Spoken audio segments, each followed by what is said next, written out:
Welcome to the Dwayne Kerrigan podcast, and I'm your host, Dwayne Kerrigan. With 35 years in business and close to 30 ventures across 12 industries, I've seen a lot. Amid the celebrity allure of entrepreneurship, many exceptional entrepreneurs remain shadowed. Here, I team up with these hidden talents to unveil their challenges and successes.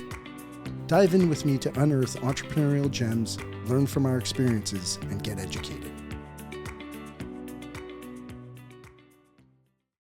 Ladies and gentlemen, I have Swish Goswami, who is actually referred to me by one of my old business partners. And Swish actually is a public speaker. But he's way more than that. That's probably about the smallest thing that this guy does. I used to own part of that speakers bureau years ago. And so that is kind of how we got connected.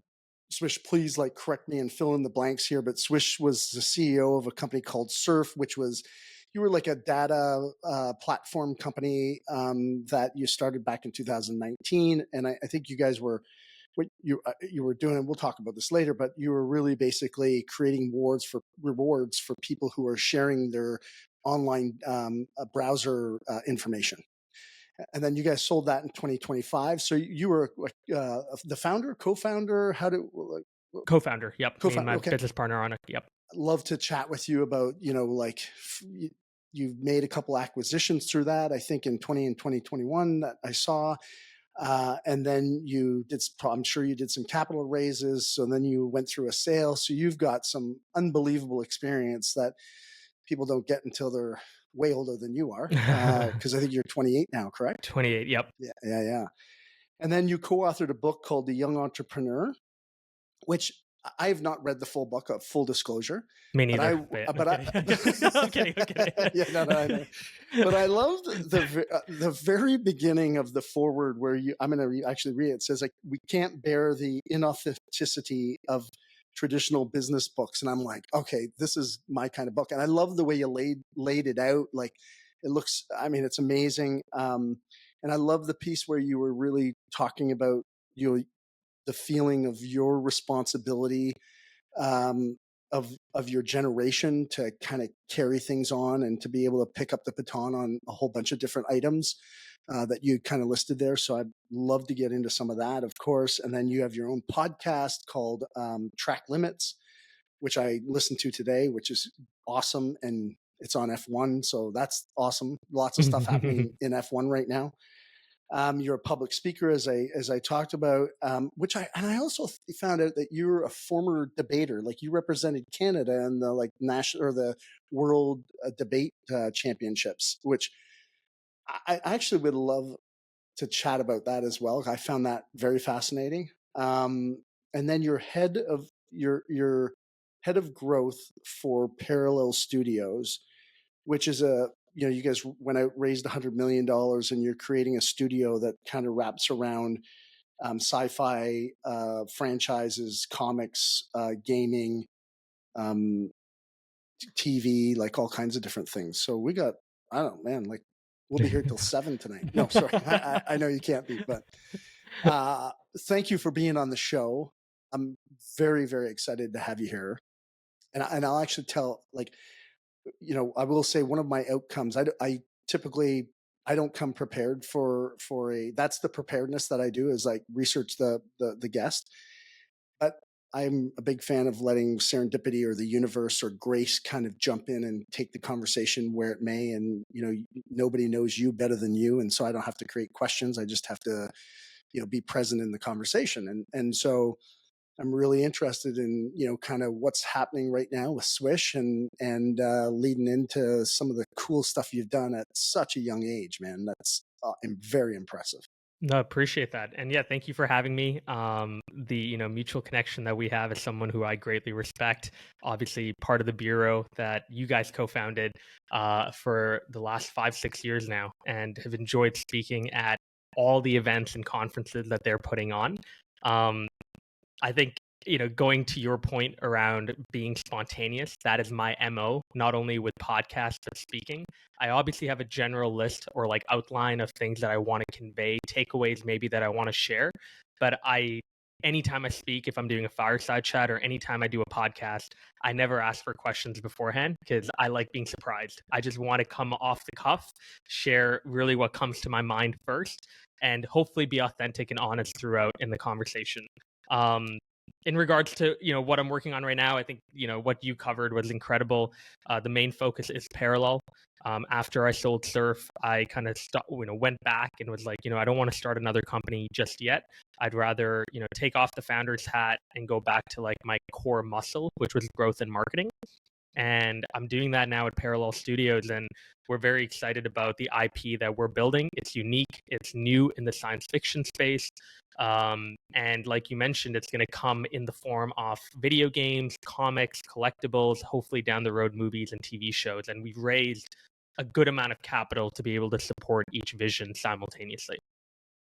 So can you just explain, I mean, to the audience, to me as well, like what exactly is parallel? And we'll start with the present right now. Yeah, I mean, Parallel is a story at the end of the day. It's a story set 10,000 years in the future. Earth is going through a really tough time with resources, but more importantly, with energy production. There's a scientific experiment, nuclear fission, that goes terribly wrong, and it leads to like 90% of Earth being uninhabitable. Obviously, 10,000 years in the future, we are now a spacefaring civilization. You have a lot of people that decide to leave Earth and go into different parts of space. So there are some people who stay behind. There are some people who end up going through a black hole and we have no idea what happens to them. There's some people who go to Mars and they build a colony on Mars and settle there. There's some people that go to the outer ring of Jupiter where there is a lot of uranium and water, and the types of minerals that are very similar to Earth, albeit a very different climate. And you have essentially these 5 different civilizations that are now growing and evolving in parallel to one another, hence the name parallel. But Mm. hundreds of years after the scientific experiment went wrong, you actually find out that Earth is very habitable. There was a delayed reaction in this experiment, and the experiment actually worked. So, Earth now is energy rich with this resource called Prime. And now every civilization that left Earth is now coming back to Earth to try to claim it as its own, to say that this is our home and we want to take it back. So that's hence where the conflict begins. And with Parallel, we came out with a trading card game first. That trading card game is available currently on PC anywhere in the world. And it's available on mobile in a few countries. We're going to do a global mobile launch in a few months. We have a second and third game that utilize the same characters, the same IP, the same worlds, but it's a different type of game. We have a game that's an AI simulation game in production. We have a third-person shooter that's in production that's very different from the trading card game we currently have in market. And then along with that, we have comics that go out every 2-3 months telling you the story about Parallel in depth. We have collectibles that are in Japan, Korea, and in China. And we have had conversations with production companies on, can we take this story that we're actively telling through comics and through our games and show it on the big screen, whether it's through a movie or whether it's via a TV show on HBO, Netflix, etc. So I'm curious, like the story runs. So then you guys have creative people that are just creating the story. And is it interactive? Like, are people becoming, are they taking a role inside the story, or is this like how participatory is it? It's a good question. I mean, we definitely get feedback a lot from our community members.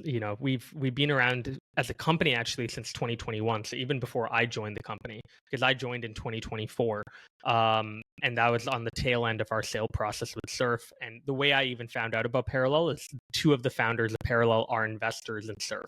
So the Okay. minute they knew that we were going to sell, they were like, "Well, Swish, what are you thinking? What do you want to do next?" And I'm like, "Well, I'd love to, go back to growth and marketing." And they said, why not come over to Parallel and try to see if you can help us out. But the company itself has been around since 2021, and they raised money. They've done NFT drops as well with the artwork that they've had. So they've been able to raise money not only from institutional investors, but via NFTs from a community that has directly been in Discord, Telegram, and has given them feedback on, here's what we want to see from the game. Here's feedback on the story. have you thought about this? Have you thought about that? And that's honestly how we've made the overall story, albeit like we take in feedback and we don't always listen to it, but we do try to incorporate community feedback wherever possible. The great thing about Parallel is all the story building and art is entirely made from scratch. Nothing is AI generated. Everything is made from people at the studio who have literally spent their entire life doing this before at big companies like Disney, HBO, at other gaming companies like Riot Games, at Activision. Like we've poached the best of the best to come and join Parallel under the idea that, hey, why don't you come and make something original? Why don't Right. you come and not just make a regurgitation of a story that was told 30, 40 years ago? Come and make something that is unique, that the upcoming generation now can say that we grew up with this story. That was the goal. Wow, man, that is actually I'm blown away that like a tech company is not using AI to create their. That's insane. So what is the basis behind that? Like, where did that come from? Who was driving that? Who makes those decisions? And That would be our founders. I mean, especially our CEO Sasha is. It's worth noting like we embrace AI in our games. Like we Mhm. have a second game coming out called Colony, which is an AI simulation game. Basically, you have an avatar. It's a 1.5 player game. We call it because your avatar can make decisions on its own, and you are trying to guide your avatar to success through different objectives, whether it's fending off enemies, becoming the most popular member of the colony, etc. But your avatar has the ability to make its own decisions, memory stream, act autonomously if it wants to. But the more that it listens to you and you listen to it, the more you build trust with your avatar, wherein you almost start to have like a Tamagotchi or a Sims character with a ChatGPT brain that you're interacting with every day to help them out and win the game. So we embrace AI in our games, and we're very excited because Colony is going to be a game that no one has ever played before. It is going to be the world's first AI game, and it's going to be based off a Google Stanford paper that came out about 5, 6 years ago about a town called Smallville. So it is rooted in academia, which we also love. But in terms of the art and the story, when it comes to like the creative process of building out the IP, we wanted that to be driven entirely by human beings. If humans were smart enough to come up with Dune, Hunger Games, if we were smart enough to come out with Star Wars, Star Trek, we should be smart enough to come out with something more original and something that is even more fascinating than those stories for this current modern generation. Good for you guys, man. Yeah. That's awesome. So from a marketing perspective, like your head of growth, what are strategies like? I think it would be interesting for the audience to kind of start to hear like what are some of these new strategies that you guys are embarking on and how could they be related to even people who are, running, they don't have to be necessarily tech businesses, but the whole, the foundation and the fundamentals are probably pretty similar, but I'd be curious on how you'd lend. There's a couple questions in here. One is, how's your experience kind of climbed over the last few years to get you to this point? To what are you doing that's different than everybody else, or you guys see as different? And then the other is what are some of the core fundamentals that you keep as a baseline that anybody could use or are currently using? Yeah, I mean, marketing hasn't grown, in my opinion, too much. Like, I think the core that I always like to tell people about is like when you're marketing anything, you have to work backwards from an objective, right? What is our core objective? Well, for us, when I came in, it was we're going to grow our player base. Great. Who are these people, right? Let's actually understand who these people are, right? And when you start to understand who a TCG trading card game player is, you immediately start to understand where these people live, what other games they play, how they communicate, what they look for, who they look up to, right? And once you start to understand that, it's not that hard to then figure out, okay, well, these are the channels we need to market. These are the influencers or creators or players that we should bring on and pay monthly to promote us and build content on Twitch or YouTube. These are the events that we should throw. And these are the ones that are going to be virtual. These are the ones that are going to be physical. These are the locations we have to host these physical events. Like in terms of building out the strategy, it started entirely from the objective and then from learning more about who we were trying to attract to the game. Our playbook itself, I'm very open about it on Twitter as well, or X. Sorry, I keep forgetting. Um, It's never going to come to me. But No. yes, social content, influencer marketing, giveaways, tournaments, and paid ads make up the core pillars of our strategy. There's obviously nuances within each, but that's just a high level kind of core strategy that we run with. And then the kind of sub pillars are email campaigns, a lot of campus work that we do at different campuses, especially through an organization called NACE, which is a North American Collegiate Esports Organization.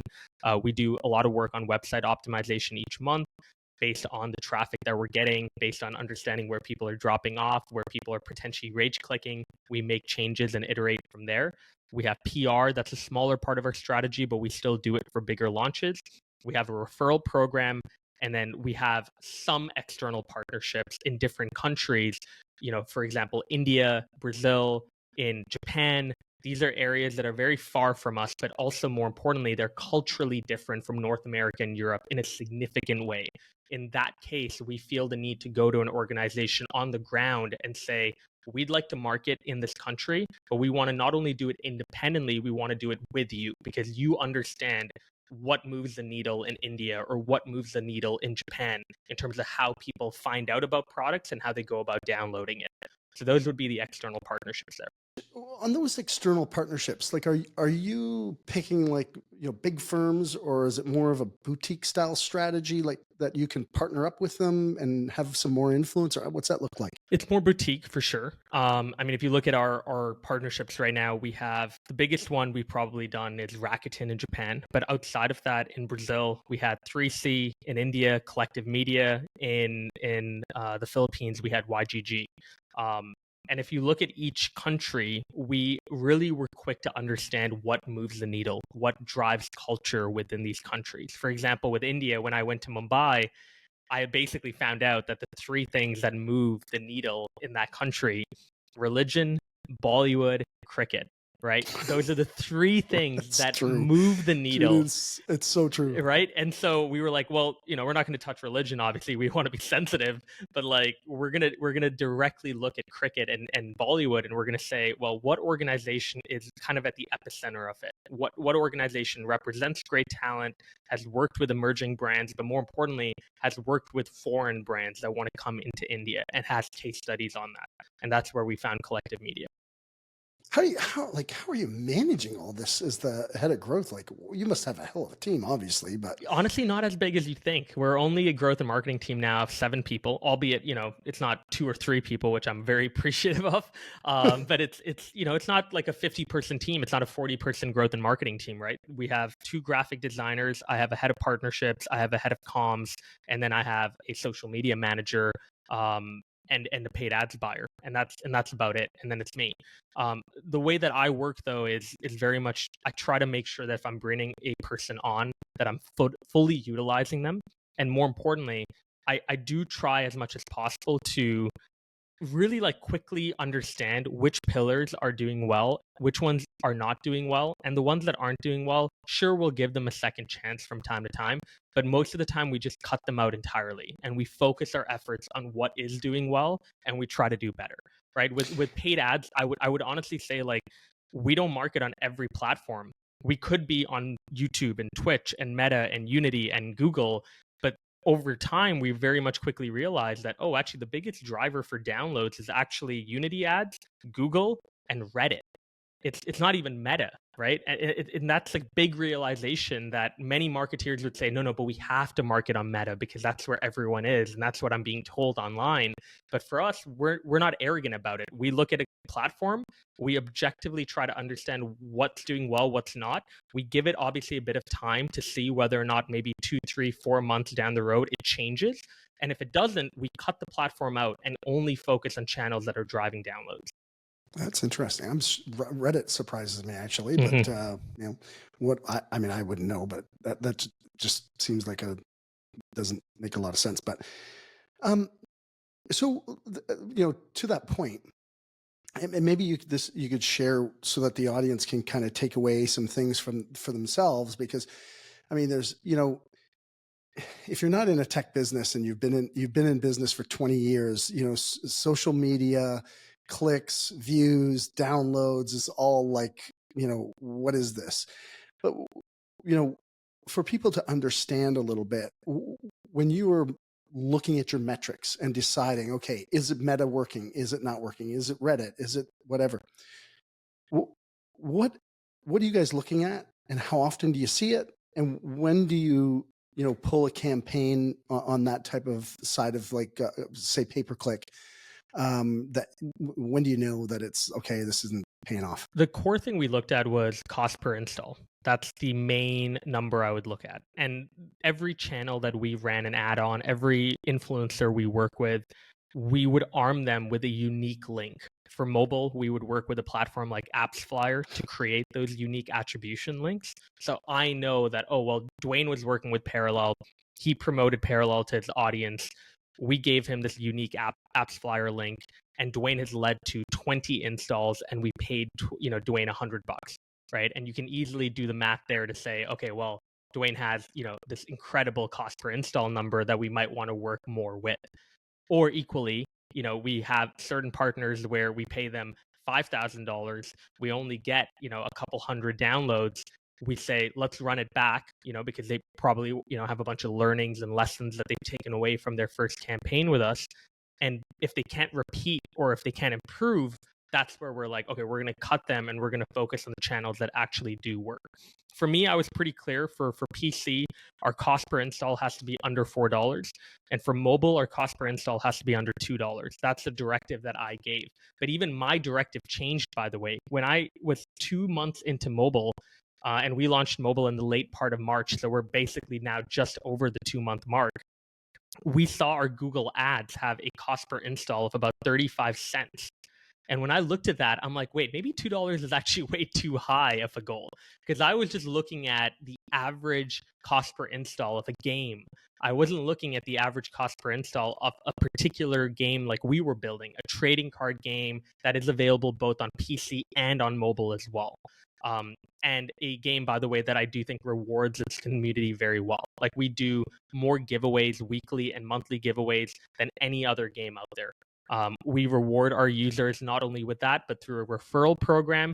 And then we also reward our users every week on Discord, just randomly shouting out, great ambassadors of our game. Even if they don't have a lot of followers, if they're playing the game and talking about it, we're giving prizes left, right, and center, because we genuinely appreciate the work that's being done on the grassroots side too. You brought up rewards, and it leads me back to something I was thinking about when you were talking, because you went through like a list of campaigns, like giveaways, tournaments, referral, external partnerships, and like I'm gonna have to go back as a listener to catch all of it, because I couldn't write it down fast enough, and it was phenomenal. But when do you, like, on a campaign, just such as giveaways, tournaments, you were just talking about giveaways, referrals, when do you abandon, a specific theme of campaign, going, okay, we're not getting what we need back, in terms of, customer response? How do you know? How long do you let it ride? Yeah, I mean, it's a good question, because we're actually thinking about that with campus right now. With the campus program, we had the suspicion that, okay, well, college students are, if we look at their demographic, they're a lot of great gamers on college campuses. College students aren't that hard to impress. You give them a bit of money, they'll do anything, really, right? Like, they're like, I was a college student, what, like 9, 10 years ago, and I was definitely living way below my means, because you have to, right? You're trying to make every penny count, and if you can get a great game and enjoy playing it, but also potentially earn something for promoting it on campus, maybe that's a win-win. That's what we thought. But then it became really tough. Like, even with our independent efforts, and then even with our partnership with the North American Collegiate Esports Organization, it was very tough. We were only getting, for every event that we were throwing, and that event costed money and time. And I think time was more important, because our team members had to spend a lot of time working on each event before it went out. We weren't getting as many downloads as we wanted. We were only getting a couple hundred people to come out to the event. And then out of those couple hundred people, I would say only 50, 60 people that downloaded the game and actually stuck around with it afterwards. So that became a huge thing, where now you start talking about it. And I think we did give it 6 months to run, but after a certain point, you have to have the conversation of, well, not only from a financial side, but from a pure mental, my team has to think about this and spend time on it. How much time is that taking them per week? And is that worth it? Could I take the 9 or 10 hours per week that they're spending thinking about campus and put that towards something else and get far better results. And in my opinion, right now, that's a yes.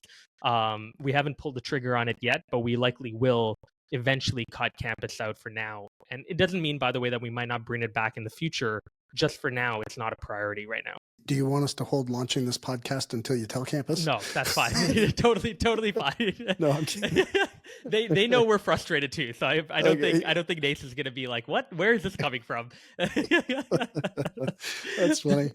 I mean, so as you were talking about that, and I try to refer this back to as many like types and styles of businesses as we can when I'm having conversations with business leaders like yourself, and it's like I couldn't help stop but thinking about a guy came to me, I'm gonna say in this last summer, and he was looking for some coaching, and he had a pretty simple question that he was, that he was asking about, and it was about like keeping an operations guy or whatever. And so I asked him some questions, dug a little bit a little deeper, and it actually turned out that the reason why he was going to make this decision was because his margins were lower than he wanted them to be, and he was looking at cutting costs. And then I was like, okay, well, where are your costs going? And it turned out to be marketing, and he was dumping like tens of thousands of dollars into marketing every single month.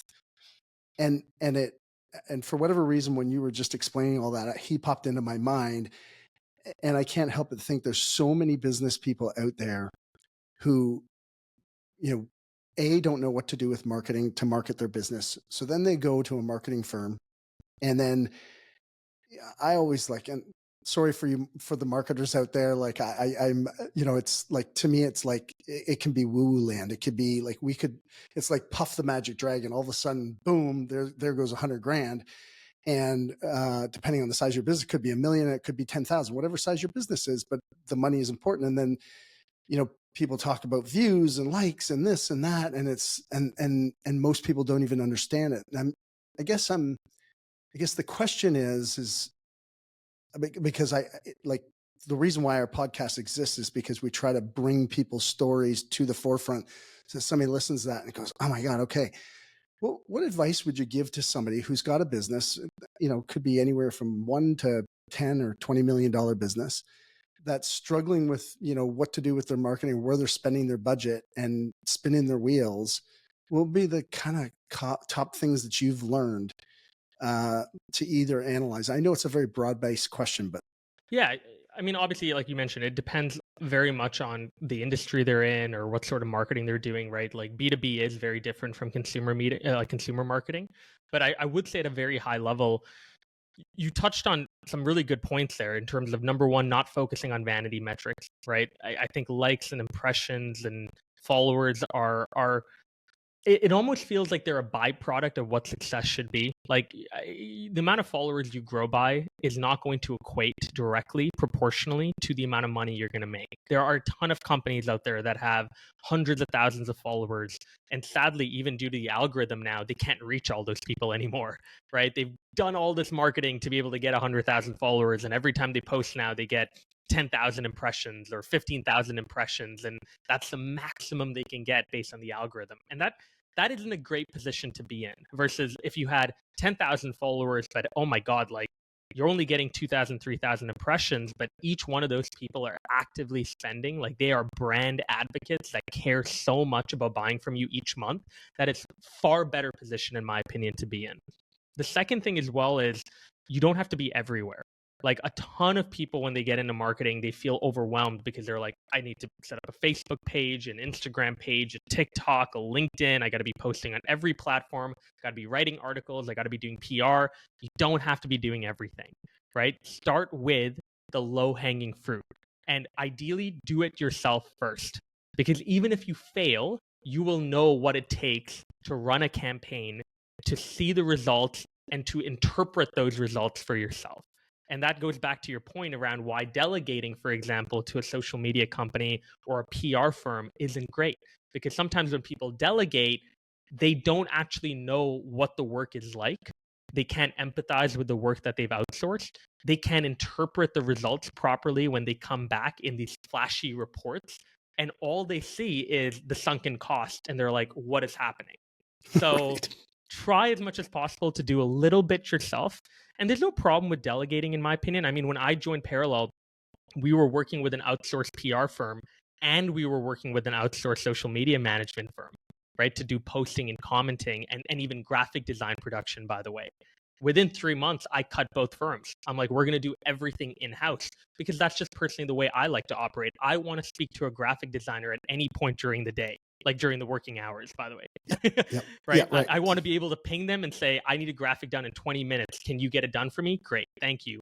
I want to be able to have a social media manager that I can look at my calendar each week with them, and based on their suggestions and based on my suggestions throughout the week, we can iterate on the next week very quickly without having to wait for our one weekly call each week. So I like working very quickly and more on the fly, and working with outsourced agencies isn't a great way, in my opinion, to do that. And for those who can't afford like having a full-time designer, all that kind of stuff, what's your take on freelancers and where to find them and how to find them and how to like diagnose whether or not they're going to be the people that can potentially do the job? I'd say freelancers, and by the way, I'll also mention AI here, right? Go on Canva. Like, go on Canva. There is no reason why in today's world building a graphic, posting something on social media, writing copy shouldn't take more than a few minutes. It really should not take more than a few minutes unless you're building some incredible high quality graphics and videos like we do at Parallel, which sure is going to take some time to sketch and then produce. But if you're building content for social media, it should not take that much time to create, schedule, come up with a caption, and post. And if you need to dedicate your Sunday evening to doing that and scheduling out everything over the week, do that initially, right? Do that hard, gritty work, because then when you hire someone, you're going to be in a far better position to manage that individual. With freelancing, for sure, Fiverr comes to mind, getleverage.com comes to mind. There's a great platform that we use called Pangea for marketing talent. Pangea, Pangea. You can find full time, you can find part time, you can find employees, you can find contractors. They're very flexible, and they will build a contract for you, by the way. It's all generated entirely by their system. So you are saving a ton of money on legal fees when you use their platform as well. So I would go down one of these platforms initially, but I wouldn't do it right away. I would utilize AI. I would utilize your own time. I would make it almost like it needs to hurt. Like it needs to feel like, oh my God, I am sacrificing doing XYZ that is going to make me more money before you go and hire someone. Like that should be the threshold, in my opinion, to go and hire people. Yeah, no, I couldn't agree more with you because the pain on the other side of not sitting through that grit, like the other pain is that you blow a bunch of money and a couple of years, more importantly, not knowing what your team is doing. And yeah, my mom used to have this saying years ago, bullshit baffles brains. It's like, it's just like, you don't know. If you don't know, you don't know. And so they just kind of spin whatever they think they're doing and justifying their role and their place in the company or whatever. And then at the end, like you said earlier, you might get a whole bunch of people who are liking you and sharing you and all that kind of stuff. But what is it really converting into from a business return on investment perspective? That's where also you need to also do your research. Like a lot of my friends actually work in PR, and one of the big misconceptions with PR is, oh my God, we're going to get an article in BuzzFeed, or we're going to get an article in the Wall Street Journal or Forbes, and bang, we're just going to wait and the downloads are going to come in. PR, any good person in PR will tell you that PR does not convert into downloads at all. That's not the point of PR. PR is to build credibility. It's to drive awareness for sure, but it's to build credibility. The question isn't how can PR convert into downloads, it's what can you do with PR to convert it into downloads. So what we do with PR is we will take PR that we get and build it into a graphic and then run that as an ad, because we want to be able to showcase that Forbes called us one of the fastest growing games or one of the coolest games in the TCG space in the 21st century, and put that as a banner below one of our graphics or videos that is showing the game directly. That is the benefit of PR that most people, again, if you don't do your research, you'll fall into a trap of getting an agency on board, spending a ton of money, looking at the downloads and being like, what's happening? Why aren't we getting that many downloads from the spend that I'm putting in? And it's not understanding the purpose of that pillar. Yeah, it makes when you I never thought about that actually, but it makes a ton of sense. I mean, when you were talking earlier about, the vanity metrics and uh, you had started off this conversation. I wrote it down, and you said like you work backwards from your outcome, and it's and base and I wrote you didn't wasn't these weren't your words, but you said who's your customer, who is the customer. And I just, could you share how you and your team like kind of really start to crunch that out? What are the things that you're looking for? Because I believe that, I learned from my mentor this concept of problem solving the problem that is versus solving the problem that isn't. And so many people will go out and they'll go out into the backyard and start digging for gold in the middle of the night because they don't want anybody knowing they're digging for gold.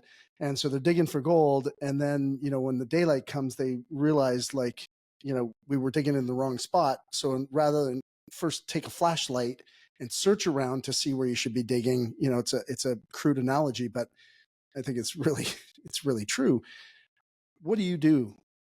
Working backwards, I mean, you work backwards from the outcome, right? Downloads. But then when I'm looking specifically at the target demographic I'm trying to bring in, again, for our example, it's trading card players. I need to be a little bit more in depth, right? So I'm going to look at geography. I'm going to look at specifically age range.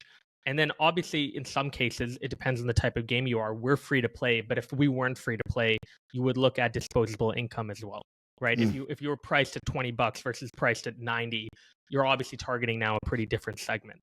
That being said, even within that, you can go a step deeper. And when you go a step deeper, you will look at, well, where do these people currently live on the internet? Where do they share content? What other games do they play? Like for Parallel, a lot of our players also play Magic the Gathering, Legends of Runeterra, Hearthstone, Project O. These are games that we have not only researched in depth, but we know exactly what marketing they do and maybe what works for those companies that we could maybe use for Parallel as well. And then you also need to look at specifically where these people are congregated as a community. And that's why Reddit, by the way, comes into play. Because a lot of trading card game players give tips and advice on Reddit. Like a ton of them in the Magic the Gathering and Hearthstone community are on Reddit talking about things that worked, things that didn't work, when the meta changes in the game and an update comes out. Here's the patch update, and here's what to take away from it. Here are the strategies now to play with this new patch update.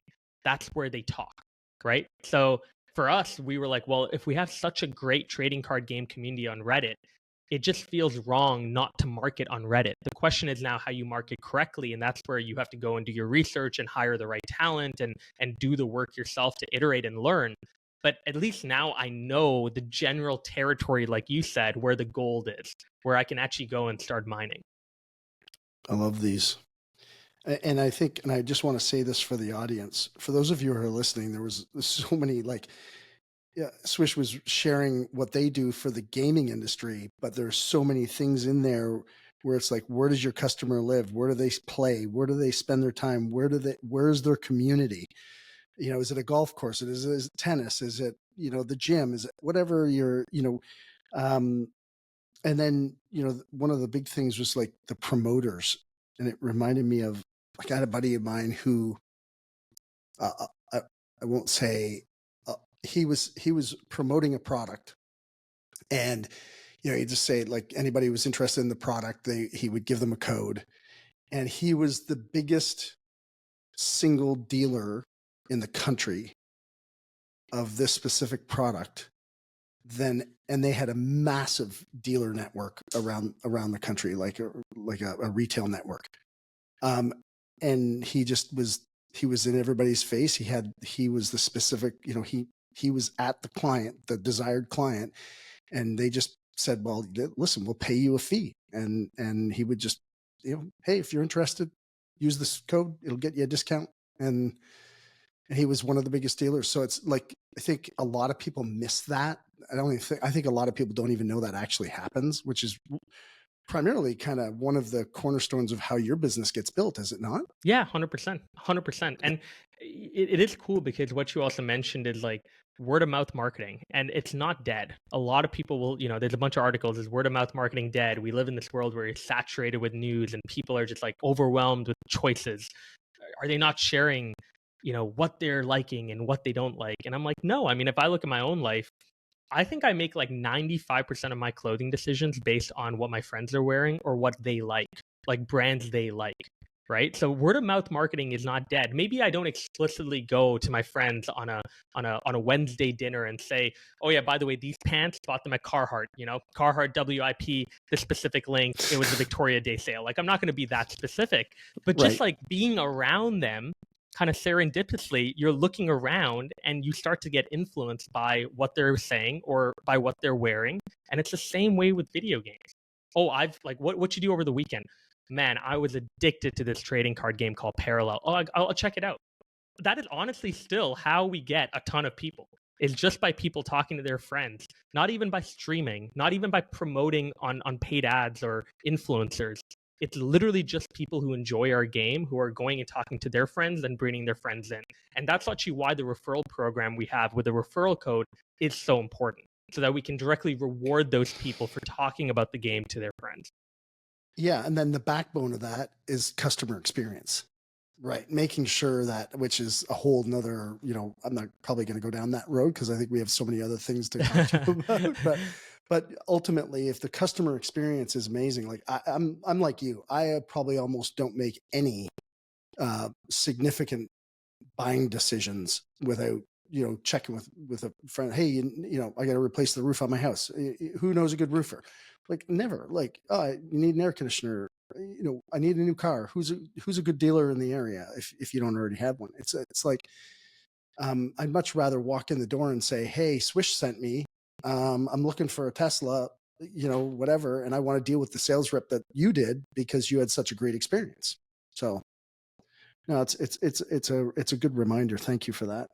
So, I mean, there's so many ways that I can go here with this conversation, but I think you had talked earlier about data, about and it reminded me of surf and what you were doing with surf because and I don't know this for sure, but it sounds like you were very conscious about data sharing, like but doing it in a fruitful and positive way versus trying to stick a secretive, trolling piece of software on somebody's phone that's going to track them everywhere they go. Do you want to? I would love to just kind of talk about data. Um, many people, there's a Ford magazine out. This was probably well over a year ago that was like data is the new gold. You're in the middle of it. You certainly were in the middle of it. I'd love to just chat about data and what you guys were doing at Surf and what that looked like. So data has been around for many, many years. Obviously, depending on whatever device type you're looking at, you can timestamp it pretty much to the creation or very close to the creation off the platform or software. Um, the data we specifically cared a lot about was social media and browsing data. And if you look at when things became pretty intense with data collection, it was around 2009, 2010. So this is post Facebook, this is post Twitter. This is really like now the advent of smartphones coming out as well, and these apps being embedded onto our phones. And the crazy thing is, when we were all using Facebook initially, we didn't care about the information we were sharing. Why would we? We were getting this incredible tool that connected us to our friends globally. And all we had to do was sign up, create an account, click this weird box that said, accept our privacy policy. Who cares what the privacy policy is? Check mark. Let me see my friends right away. I want to connect to my kindergarten teacher. I want to connect directly to my parents. I want to connect to my friends. I want to connect to the friends that they have. That's what I want to do. I think it was 2016 when Cambridge Analytica became a big issue. This issue that Facebook had leaked information directly to a third-party organization that was monetizing people's personal information directly. And there was also talks of political foreign interference, where you had political campaigns that were leveraging this data to run specific advertising against people who they thought were on the fence of who to vote for. And that's where this conversation around, has data practices in terms of collection gone too far? Right? The trade-off, the value exchange initially in 2009 was, you get incredible product, we get data. And we were like, fine. But then later on, we got incredible product, which candidly didn't improve that much. But the data that we were sharing back became more and more invasive. It wasn't just, your general location, it was your specific location. It wasn't just your name, it was your full name. It wasn't just the people that you follow, it's everything that you've liked, everything that you've commented, everything that you've interacted with on that platform is now given to this company. And it got to the point where this documentary, The Social Dilemma on Netflix, came out and said, well, these platforms might actually know us better than we know ourselves. And I actually really believe that, based on everything that we've liked, everything we've interacted with, our relationship status that we make public, the photos that we make public of our lives, these platforms probably know more about ourselves than we do, or at least our close friends do. And so what we wanted to do with Surf is, we thought data collection isn't going away, right? The big data industry, I think last year was touted as about being $350 billion in revenue overall, the global big data market. That's not Wow. going away. You're not taking this, genie and putting it back in the bottle.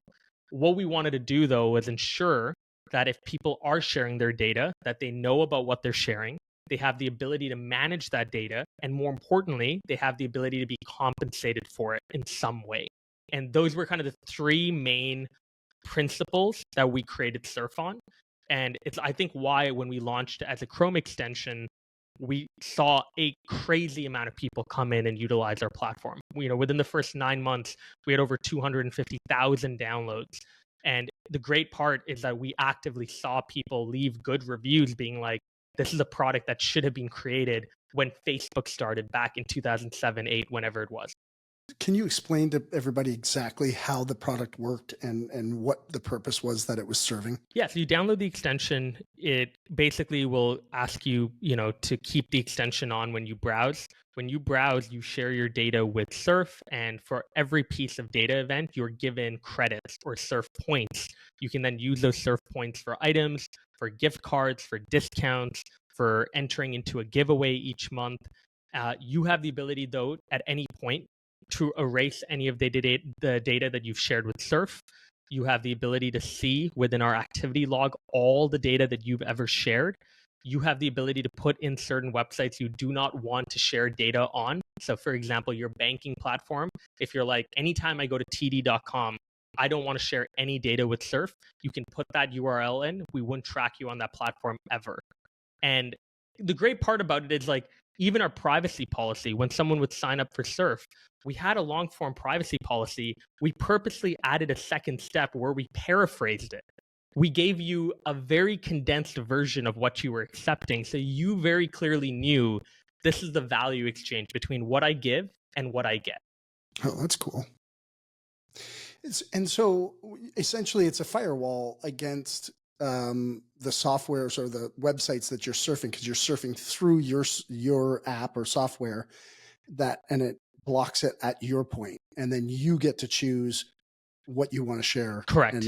And then if you're going to share, your whole philosophy, I suppose, is if I'm going to share my data, then I should get rewarded for You it. should get rewarded for it. And obviously the question is, how much do you get rewarded? And that depends, right? Because early on, we obviously realized, like, we're not going to support people by giving them a universal basic income through data sharing. That is a dream of mine, by the way. I think it's actually plausible. If all the big tech companies in the world came together, we could feasibly do it. But there's obviously no incentive when they're making that much money from people who literally don't know what they're doing in terms of, like, Right. what they're sharing, because it's not that visible to us as an average consumer. But I do think we were looking at discounts and we were looking at giveaways more, because we felt like, well, yeah, we could give people 20 to 30 bucks per month, or we could give them the opportunity to win an incredible prize that's worth $4,000 or $5,000 each month, or we could give them 25% off this incredible store where their average price of product is like 150 bucks, which is way more meaningful now. So if you're looking in terms of discount and giveaways, the value of what you're giving back to a user becomes subjective, but it is very different from just giving them a flat nominal fee every month. There's a couple of questions here on when it comes to data and in terms of from your own customer, but what did your back end deal look like on the other side, to be able to offer those kinds of rewards and decide what the value of those rewards should be based on what data you're getting and all that kind of stuff? So there were two ways that we monetized. The first way we monetized is through data, right? And the way we actually shared data though was, again, going back to our social responsibility, and what we felt was our social responsibility. It wasn't to ever share PII, personally identifiable information. What we wanted to do was we wanted to build a platform that basically told any company in the world, based on these high level demographic info, so like age range, location, and gender, could we show you what people do on the internet? So if you were Sephora or Foot Locker, could we tell you, here is the 18 to 24-year-old male in New York, what are the top publications they read, the places they shop at, the videos they watch, the influencers that they follow, etc., etc. Going back to kind of what I talked to you about earlier on, if you're trying to understand your target market, the type of information we give you was far better than what you would get from SimilarWeb or any of these other companies that just track people at a high level without that kind of more nuanced demographic information that we offered. The second way we monetized was from companies, mainly e-commerce companies that wanted to drive more revenue. We found that e-commerce companies were spending a ton of money with paid advertising, and paid advertising costs were becoming higher and higher and higher, and their results were going lower and lower and lower. And algorithm changes, privacy changes all play a role in that. But in a world where e-commerce companies, hey, go and put $200 into Facebook ads and hope to make money, or give us a 20% off discount code. We will put it in front of our user base, and it's a win-win, because if someone doesn't use the discount code, you're not losing money at all. But if someone does use the discount code, you now acquire a new customer who you can retarget on your own, who is a qualified customer that has already bought from you. So Right. it's a win-win. And obviously, off that purchase that a Surf user would make at Foot Locker or Sephora, we would take a small transaction fee, like a little back end cut that we would get from every purchase. So those were really the two core ways that we monetize. Wow, that's fascinating stuff. Like, I don't think the average person, he really knows how much data they're sharing, out on a one, even in one day of surfing, whether it's, business searching, social searching, like it, like, how could you quantify that? Like, what would you say? How would you answer that? I don't know if I could. I don't even know if I honestly know the answer to that myself, right? And I worked in the industry for what, 5.5, 6 years. Because the crazy thing is that's just desktop that we were focused on. We didn't even get to mobile. And on Oh, mobile, you have to look at not only browsing data, but you have to look at app usage data, right? Like, what apps are you clicking into? How long do you spend in those apps? That's all data that you're sharing. These companies know how long you're spending in particular apps. How else would they be able to send you a push notification to get you back to go into the app? Right. So the amount of data that we share, I think it's truly hard to quantify. Maybe there's a stat out there on the internet, but it depends, because the more devices that you have, an iPad, a laptop, a TV, a phone, the more you are sharing, even if you don't think you are. hey, everybody. Thanks very much for listening to that conversation with Swish Goswami and myself. How passionate, how enthusiastic he is about entrepreneurship, and, the experience and the wealth of knowledge that he's gained in a short 28 years is phenomenal. So tune in next week. We continue to talk about marketing, utilizing AI in your business, data analytics, and the significance of data in business. Lots of strategies to come on risk and entrepreneurship. It's just a fantastic conversation. So tune in next week. Appreciate you listening. Please share, like, download, subscribe. It helps us so much for keeping advertising off, guys. Appreciate you. Have an awesome week. Thanks for listening. I appreciate you being with us. If you found value in the show and know a friend or coworker who could benefit from this conversation, please share the link via text or on social media. Remember, each share creates a ripple effect of knowledge and inspiration, and if this podcast has supported you in any way, please support us by clicking the follow or subscribe button. It helps us to improve the delivery of top quality content moving forward. The views, information, or opinions expressed by guests during the Dwayne Kerrigan podcast are solely those of the individuals involved and do not necessarily represent those of Dwayne Kerrigan and his affiliates. Dwayne Kerrigan or the Dwayne Kerrigan podcast is not responsible for and does not verify the accuracy of any of the information contained in the podcast series. The primary purpose of this podcast is to educate and inform. Listeners are advised to consult with a qualified professional or specialist before making any decisions based on the content of this podcast.